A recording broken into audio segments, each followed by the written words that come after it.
it's a myth in a lot of circumstances. We really have to go back to what PPS is, where it comes from. PPS is a further breakdown of the neurons which control your muscles. Now, when you get polio, the acute polio, you land up with a situation where it detects the neurons and the anterior horn. And if you actually go back to the original Greek meaning of the words where poliomyelitis comes from, it means gray matter, which means it attacks your spinal cord and your brain. Now, not everybody gets it right the way throughout and going right the way through. But PPS is a well-diagnosed disease or condition these days. But I'm not sure if Carol's with us or not, as Carol will reinforce, PPS is a diagnosis of exclusion. So when you go along and when you go along to your doctor, you turn around and say, I had polio, or you may not even know you had polio. And you may have to find out that you had polio, which can be done as well. And you go through, and it's a bit like Sherlock Holmes. When you find out that everything else has been excluded, PPS is the only possible answer. Now, at one stage, they turned around and said that you had to have paralytic polio to get PPS.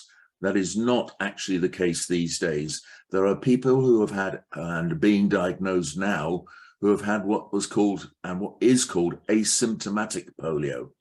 That means they may land up with something like flu-like symptoms, or they may just get a general malaise and weakness of a limb, and it recovers.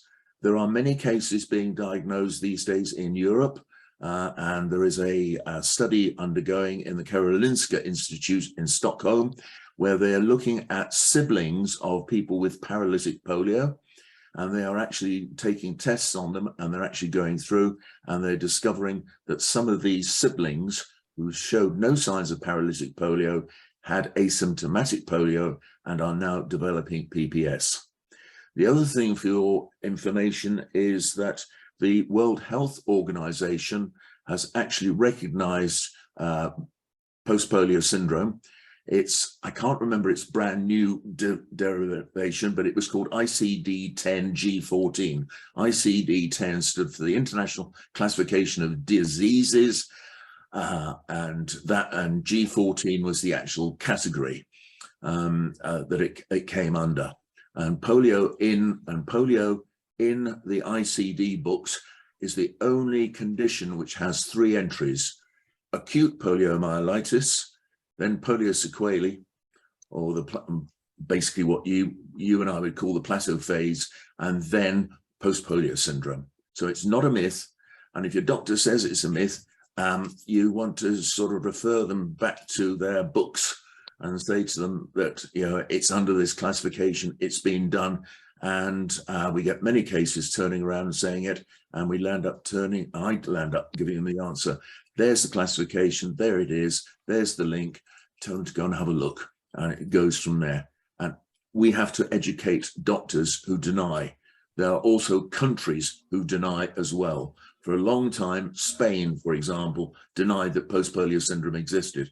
For a long time, there was also denial in Mexico and in some of the other Central American countries.